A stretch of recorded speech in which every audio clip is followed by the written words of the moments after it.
अस्सलाम वालेकुम नाज़रीन, मैं हूं डॉक्टर अली हकीकत वन टीवी की तरफ से आपके साथ, आवाम के साथ, आवाम की अदालत में आवाम की बात। नाज़रीन, आज आप यकीनन शिद्दत के साथ इंतज़ार कर फरमा रहे होंगे कि डॉक्टर अली साहब कब आएंगे और कब हमें आगाही हासिल करवाएंगे जो मौजूदा हालात या ब्रेकिंग न्यूज़ के साथ। तो नाज़रीन, आपका इंतज़ार जो है वो ख़त्म हुआ। आज इंतहाई अहम तरीन जो वाक़या पेश आया कोर्ट में, और उसके साथ साथ दो तीन खबरें और भी बड़ी इंपॉर्टेंट है, वो भी मैं आपके साथ शेयर करने जा रहा हूँ। सबसे पहले फर्स्ट थिंग फर्स्ट, वो ये कि उसामा सत्ती, नाज़रीन आपको याद होगा पिंडी इस्लामाबाद एरिए में कुछ महीने पहले उसामा सत्ती को कानून के मुहाफ़िज़ों ने फायरिंग करके शहीद कर दिया था और उल्टा उन्हीं के ख़िलाफ़ मुकदमा बना दिया था। इसके ऊपर वज़ीर आज़म इमरान खान साहब और वज़ीर दाखिला शेख रशीद साहब ने इंसाफ की यकीन दहानी करवाई थी उसामा सत्ती के वालिदैन को, जो कि उनके वालिद साहब यूनुस सत्ती साहब। आज अदालत में यूनुस सत्ती साहब जो कि उसामा सत्ती के वालिद साहब हैं, उनकी एक कह लें कि बहुत बड़ी कामयाबी या जीत हुई है। वो इस तरह कि इंसदाद दहशतगर्दी की अदालत ने उस केस में मुलविस मुलजमान जो कि कानून के मुहाफिज थे, जिन्होंने फायरिंग करके उसामा सत्ती को शहीद किया था, उनके ख़िलाफ़ जो दहशतगर्दी की दफात लगी हुई थी उस केस में, वो उन्होंने रिमूव कर दी थी, हटा दी थी। मगर जब इन्होंने अपील की यूनुस सत्ती साहब ने, तो आज इस्लामाबाद हाई कोर्ट ने वो दहशतगर्दी की जितनी दफात थी वो दोबारा उस मुकदमे में शामिल तफ्तीश कर दी है। यानी कि वो दफात दोबारा लागू हो गई हैं उन लोगों पे जिन्होंने उसामा सत्ती को दिन दहाड़े फायरिंग करके शहीद कर दिया था, हलाक कर दिया था। नाज़रीन, ये देखें, एक कानून की बहुत बड़ी जीत है, इंसाफ की बहुत बड़ी जीत है। और प्राइम मिनिस्टर इमरान खान साहब की बात जो उन्होंने हमेशा कहते हैं कि जब तक मुल्क कौम में कानून नाफिज नहीं होगा या कानून नाफिज करने वाले इदारे अपना इंसाफ नहीं करेंगे या अपनी जो ड्यूटीज़ पूरी नहीं करेंगे सही तरीके से, उस वक्त तक मुल्क या कौम तरक्की नहीं कर सकते। तो आज ये बात साबित होगी नाज़रीन कि हमारे मुल्क पाकिस्तान में भी इंसाफ के तकाज़े पूरे किए जा रहे हैं और मेरिट पे हो रहे हैं, और ये एक बहुत अच्छी और बड़ी खुशखबरी भी है। और इसके साथ साथ नाज़रीन, जो दूसरी बड़ी खबर है वो ये है कि असद खरल, सीनियर सहाफ़ी असद खरल का जो केस हुआ पिछले दिनों में, हमने उसके ऊपर एक बड़ी मुफस्सिल वीडियो बना के आपको दी, और उसके साथ साथ हमने आपसे ये वादा किया था कि इस केस के मुतल्लिक जो भी पेश रफ्त होगी हम आपके साथ वो शेयर करेंगे। आज उसके ऊपर हेयरिंग हुई है कोर्ट में, तो जज साहिबान ने जब प्रोसिक्यूशन से या जो पुलिस वाले इसमें मुद्दई हैं उनसे पूछा कि ये क्या मामला है, इनसे क्या बरामद हुआ है, तो पुलिस ने फिर वही बात की कि जी इन्होंने इनके ऊपर दिफा लगाई, हमने इक़दाम कत्ल की, पुलिस पे हमले की और कानूनी असला इनसे बरामद हुआ है, कानूनी राइफलें, मशीन गन इस किस्म की। तो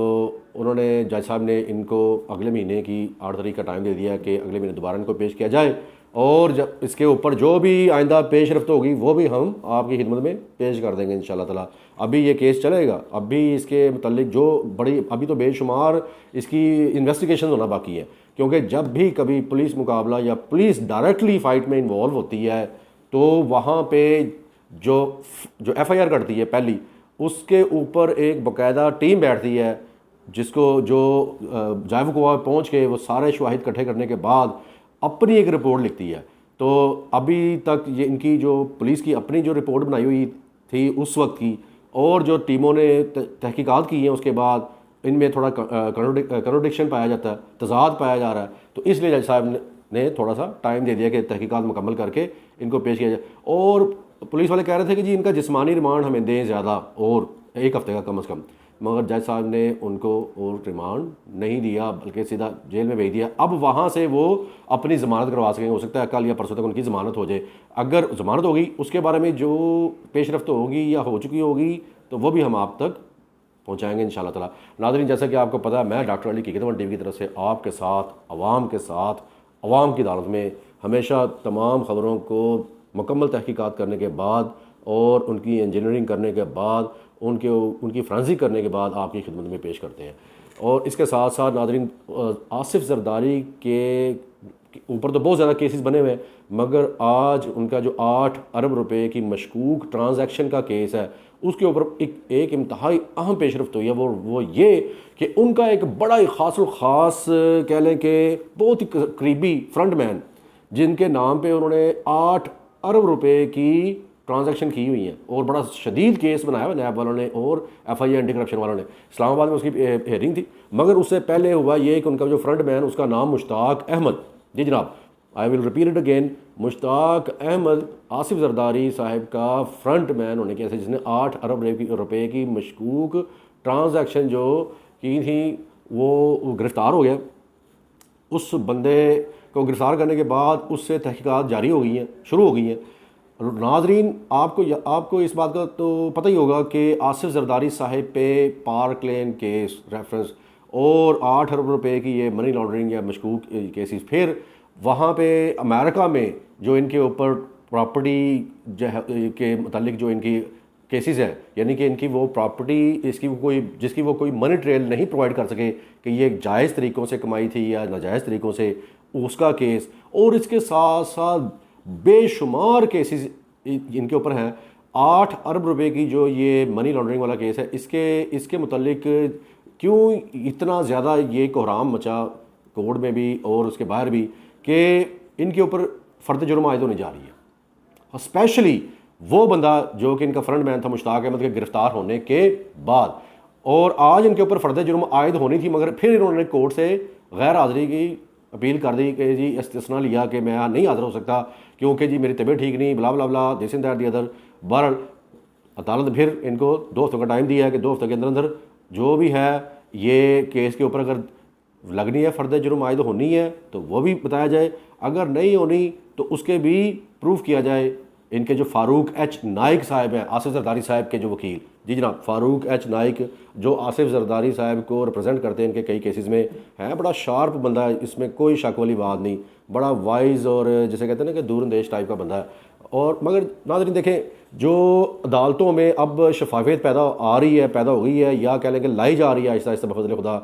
और इनमें ये ट्रांसपेरेंसी और इंसाफ के तकाजे जब पूरे होने शुरू हो जाएंगे तो चाहे कोई जितना मर्ज़ी शार्प हो, चाहे जितना मर्ज़ी बड़ा वकील ले आए, तो इंसाफ से तो नहीं बच सकता, कानून की पहुंच से तो नहीं भाग सकता।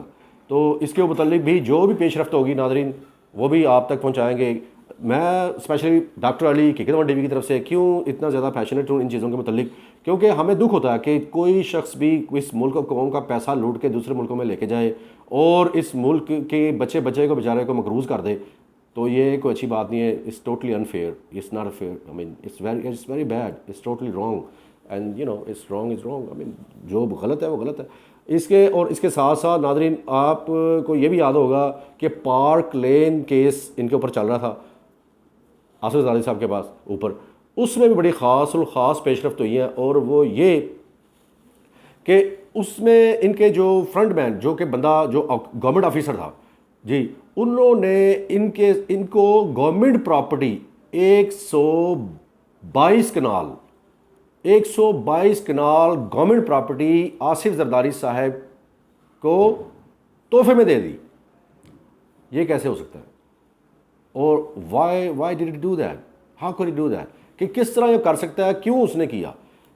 देखिए उसको तो कोई इख्तियार नहीं था, वो तो गवर्नमेंट सरकारी ऑफिसर था और ये ज़मीन गवर्नमेंट की थी। तो इसमें भी आज बड़ी कोर्ट में कह लें कि अफरा तफरी हुई है, हलचल मची है, और इसके ऊपर भी 2 हफ्तों का टाइम दे दिया गया है। अब जो बंदा जो वो गवर्नमेंट ऑफिसर है जिसने 122 कनाल सरकारी ज़मीन आसिफ जरदारी साहब को दी थी तोहफे में, वो बंदा मफरूर हो गया, इश्तिहारी हो गया है। अब चाहे उसकी गिरफ्तारी वारंट जो है वो इशू हो गए हैं, उसको चाहे वो गिरफ्तार हो या ना हो, मगर उसकी गैर मौजूदगी में भी ये केस प्रोसीड होगा और फ़र्द जुर्म आयद होगी। जैसे जैसे फ़र्द जुर्म आयद होती जाएगी हर केसेस में, जैसे कि पिछले 3 सालों में ये केसेस बड़े डिले हुए हैं, अब ये बिल्कुल नज़दीक पहुंच गए हैं, किनारे लगे हुए हैं। जैसे कि हमने पहले भी अपनी पिछली वीडियोज़ में भी ये बात मेंशन की नाजरीन कि मियाँ नवाज़ शरीफ साहब, मियाँ शहबाज शरीफ साहब और हमजा शहबाज, मरीम नवाज़, कैप्टन सफदर और आसिफ जरदारी ख़ानदान जितना भी है, उसमें फ़रियाल तालपुर साहिबा उनकी जो बहन है, और इसी तरह पाकिस्तान तहरीक इंसाफ के इलेक्शन कमीशन में जो है उसका फॉरेन फंडिंग का केस, और इसी तरह जुल्फ़ी बुखारी, हमारे जो गवर्नर हैं पाकिस्तान तहरीक इंसाफ के लाहौर के, वो गुलाम सरवर साहब हुसैन साहब, उनका नाम भी आया हुआ है। फिर पाकिस्तान रेलवे के वज़ीर जो हैं आज़म सौदी साहब, उनका नाम भी है ये रावलपिंडी रिंग रोड केस में। मैं डॉक्टर अली किकेतवन टीवी की तरफ से नाज़रीन आपके साथ भी ये हमारा वादा है और अल्लाह सुब्हाना ताला के साथ भी कि हम बिल्कुल फेयर एंड न्यूट्रल होके ख़बरें आप तक पहुंचाएंगे, और ऐसा हम सो फार सो गुड अब तक हम इंशाल्लाह ऐसे करें, और अल्लाह ताला हमें साबित कदम रखे। आमीन सुम्मा आमीन। आप भी आमीन कह लिया करें।